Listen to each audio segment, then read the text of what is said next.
So we just got a couple new products from Waveshare, but one microcontroller in particular that I've been kind of excited to go over is their new C50 Zero, which is part of their Zero series. Waveshare has a couple of different Zeros. For example, their ESP32-S3 Zero is arguably just as small as the Super Mini, same form factor. I don't think that the pinout is the same on the top of my head. As a matter of fact, I think 5V is out as opposed to the other way around, but I could be mistaken. Their Zero series is meant to rival the compact microcontrollers that we'll see from other companies such as Seeed Studio, M5 Stack, and so on, including the Super Mini series in particular. Now, the C50 Zero is a little bit bigger than their regular Zero-sized microcontrollers, and it kind of lives up to its name. It gives you the bare minimum for smaller IoT projects, and for things that we need in particular, it comes with 4 megabytes of flash memory. So in certain projects, if you were to remove OTA updates, then yeah, it could be more than enough. But if you were planning on using this for a DIY biscuit, not so much, but you could use it as a Biscuit Node. Now, the reason why I find this microcontroller in particular pretty nice is because when we're setting up nodes, we only need the bare minimum. We don't need a lot of flash memory, and we need something to just work, as opposed to something that can run an entire custom firmware and is capable of doing some complex tasks. So 4 megabytes is more than enough, and we're going to show off a couple of different microcontrollers, both with more flash memory and less flash memory. And recently, Waveshare even launched their ESP32-C5 dev kits that have, I want to say, 32 megabytes of flash memory, and this is just the beginning. This marks a new step in development where we have more memory than we could possibly need to work with, and it fixes a lot of developer problems where people have been restructuring their custom firmware. That way they can work with what they have as opposed to being at 75% capacity and scared to add any new features. The most common reason why the ESP32-C5 is so popular is because of its dual band Wi-Fi capabilities. That's literally it. You're talking about a single core processor with clock speeds of 240 megahertz, Matter, Zigbee, Thread, and Bluetooth, everything that you need for IoT connectivity, and enough of everything that we could possibly want to expand projects further. That's the main reason why C5s are so popular. It's because of its connectivity. But this year we have the S31 that we were probably going to go over very soon because we have a dev kit on the way. And we have the E22, which has been announced but isn't readily available just yet. We might get it at the end of the year.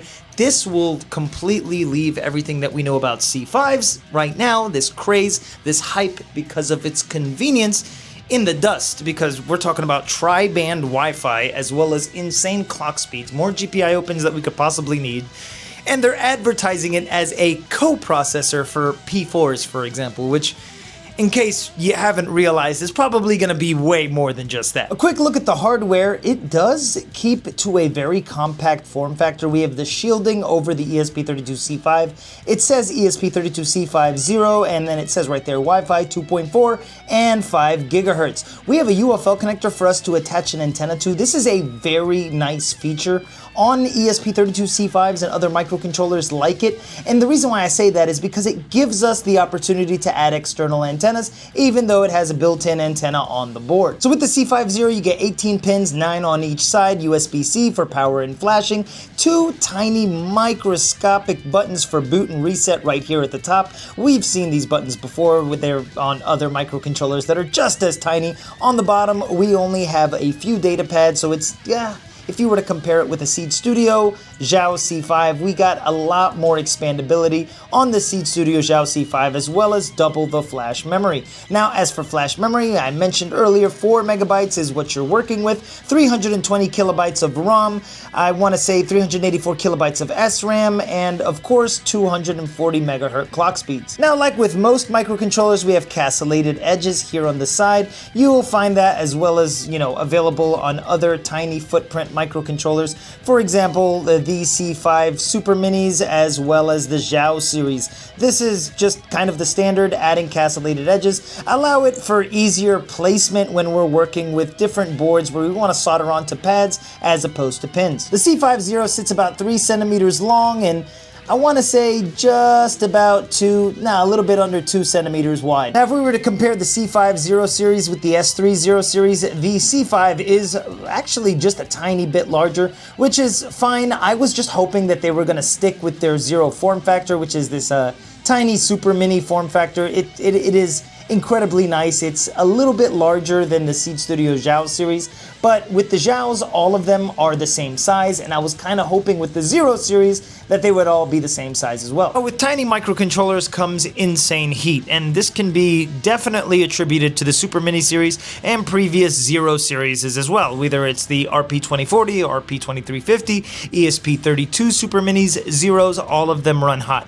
Adding shielding to the C5 makes that much of a difference, but I think the main thing that I like here is that they added a UFL connector. So using this as a node or a coprocessor, whatever you're working with, makes a big difference. Now, I was thinking about using the DF Robot Fire Beetles for node clusters, and the reason why I say that is because they have onboard battery management, but I seem to be getting better performance with the Waveshare C50 Zero, mostly because of its UFL connector, and it has the exact same specs, minus the battery management and the extra pins on the C50 Zero as opposed to the Fire Beetle. Like, this has potential, but it's just lacking for what I need it for. Now, the main reason why I'm really happy for the C50 Zero in particular is because I have a special project for it in mind. There's a multitude of different cluster projects that are starting to come out, not just for ESP32s, but for Raspberry Pis with ESP32s as well, and soon to be other ARM-based SoCs as well. We've went over HuginnESP, which allows you to communicate with your Pi over serial to your ESP32-C5 to use the C5 for cluster Wardriving. You can also pair it with a Piglet, but now you can pair a Vord C5 with an ESP32-C5, add it to your cluster to sniff out just credit card skimmers. You can flash Vord C5 either as standalone or to pair with your Ragnar to give yourself peace of mind while you're driving, or if you're walking into a store, and it'll alert you if it detects a credit card skimmer. Now, mind you, these are approximate estimates. They're not exact, but when they detect, at the very least, you can be a little bit skeptical. And there's a couple of people working on these type of detectors. There's a lot of devices that do this type of thing, but dedicating a node in your cluster just for credit card skimmers can play a big part against these people committing fraud. Thank you guys for watching today's video, and I want to give a very special thanks to my Patreon supporters. You guys are amazing. I love your faces. I love all of your faces. If you aren't subscribed to the channel, consider subscribing because we go over different stuff all the time, my guy, and we're going to be going over Vord C5 as well as some other cool projects later this week. So we'll see you next time.